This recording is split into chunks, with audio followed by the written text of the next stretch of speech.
From Kolkata, junior doctors' final meeting with West Bengal Chief Minister Mamata Banerjee to politics over one nation, one election. And what are the new features of India's first Namo Bharat rapid metro in Gujarat?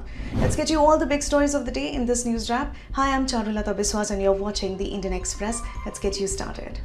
Amid an impasse over the rape murder of a junior doctor at Kolkata's R.G. Kaur Medical College and Hospital, protesting medicos on Monday met West Bengal Chief Minister Mamata Banerjee at the Chief Minister's Kali Ghat residence. This comes after Chief Secretary Manoj Pant emailed junior doctors inviting them for the fifth and the final time to reach a resolution. In the letter, Pant emphasized that the meeting will be held with an open mind and without live streaming or videography, respecting the sub judice nature of the matter. Instead, minutes of the meeting will be officially recorded and signed by both parties. A day after Delhi Chief Minister Arvind Kejriwal sent shockwaves across political circles saying that he would step down as the Chief Minister of Delhi, the Aam Aadmi Party chief decided to meet Lieutenant Governor V.K. Saxena on Tuesday at 4:30 p.m. Sources in AAP said that Kejriwal is likely to tender his resignation tomorrow. Who are the probable faces for the next CM post? Here is a report. आज से 2 दिन के बाद मैं CM की कुर्सी से इस्तीफा देने जा रहा हूं।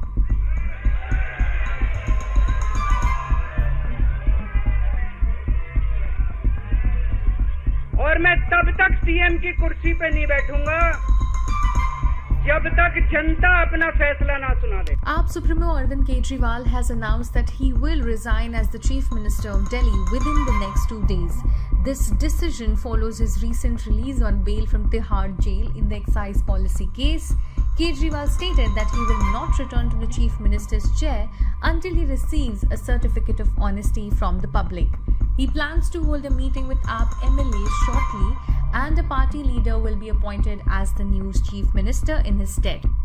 Additionally, Kejriwal has called for the Delhi elections to be held in November 2024 rather than February 2025. With Kejriwal's resignation, imminent speculation mounts about his successor. Now here are some potential candidates for the role of Delhi Chief Minister. Atishi, the AAP leader, holds several important portfolios in the Kejriwal-led government, namely Finance, Water, Education, Public Works Department, Power, Revenue, Law, Planning Services, Information and Publicity, and Vigilance.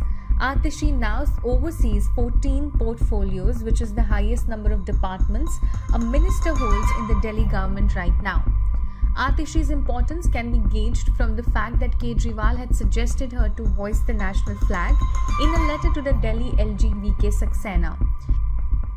Kailash Gehlot, who oversees 8 departments including law, justice and legislative affairs, transport, administrative reforms, IT, revenue, finance, planning and other miscellaneous departments. He represents the Najafgarh constituency of Delhi. Next is Saurabh Bhardwaj, responsible for 7 departments including vigilance services, health, industries, urban development, irrigation and flood control and water. Saurabh Bhardwaj won the Greater Kailash Assembly constituency, defeating Ajay Kumar Malhotra. The National Democratic Alliance government at the centre will roll out one nation, one election or simultaneous polls to state assemblies and the Lok Sabha during its current term, a senior Bharatiya Janata Party functionary said on Sunday. Opposition has questioned the NDA government's motive and the timing. Here are the full details.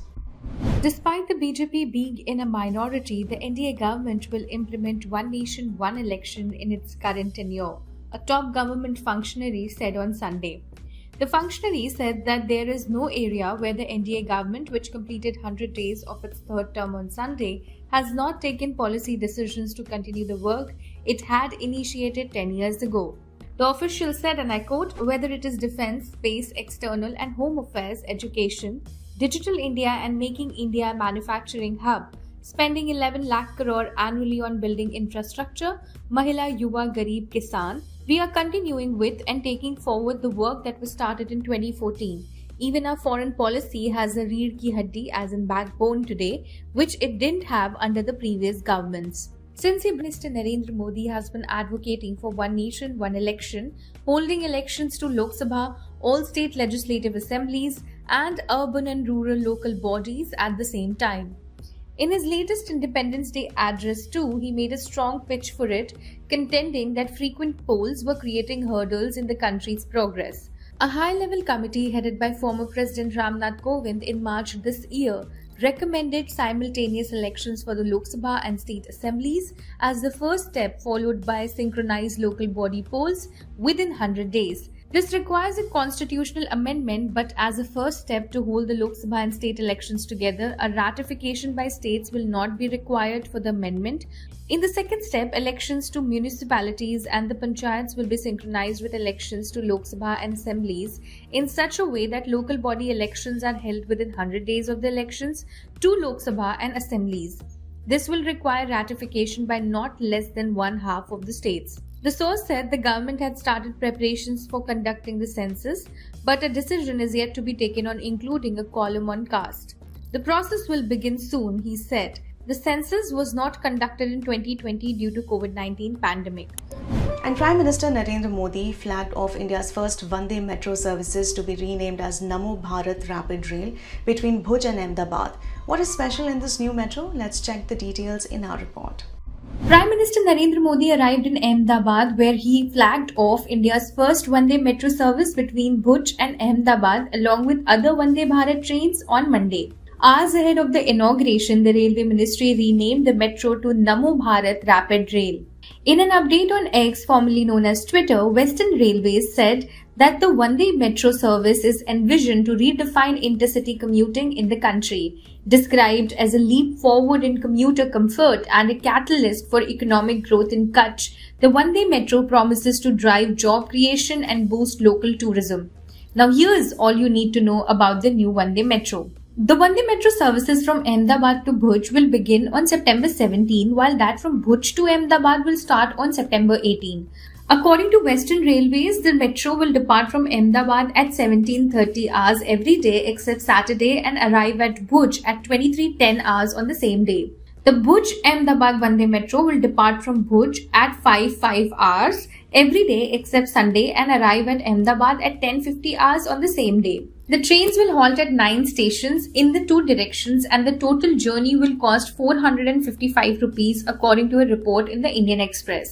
The Vande Metro has 12 air-conditioned coaches with centrally controlled automatic sliding doors, modular interiors, continuous LED lighting, toilets and vacuum evacuation, route map indicators, panoramic windows, CCTV, phone charging facilities, the Western Railways stated. Highlighting its safety aspects, the ministry said that Vande Metro is equipped with advanced safety systems like Kavach for collision avoidance, automatic smoke fire detection, and aerosol-based fire suppression along with emergency lights. Its advanced features enable it to cover 360 km distance in 5 hours and 45 minutes at a speed of 110 km per hour. According to the Railway Ministry, the metro has a seating capacity of 1,150 passengers.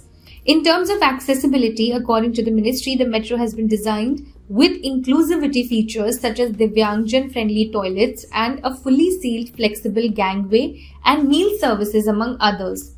The ministry also added the train offers faster journeys between mid-distance cities. Its rapid acceleration and deceleration contribute to efficient travel, while driving cabs at both ends eliminates turnaround time.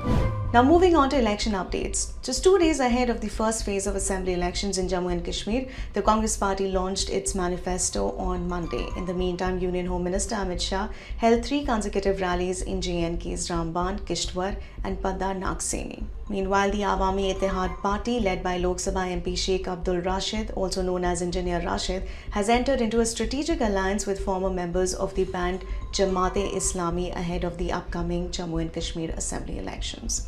Today was the last day of campaigning in JNK. That's all for the day, but we are leaving you with the visuals of fresh snowfall in Kulu in Himachal Pradesh.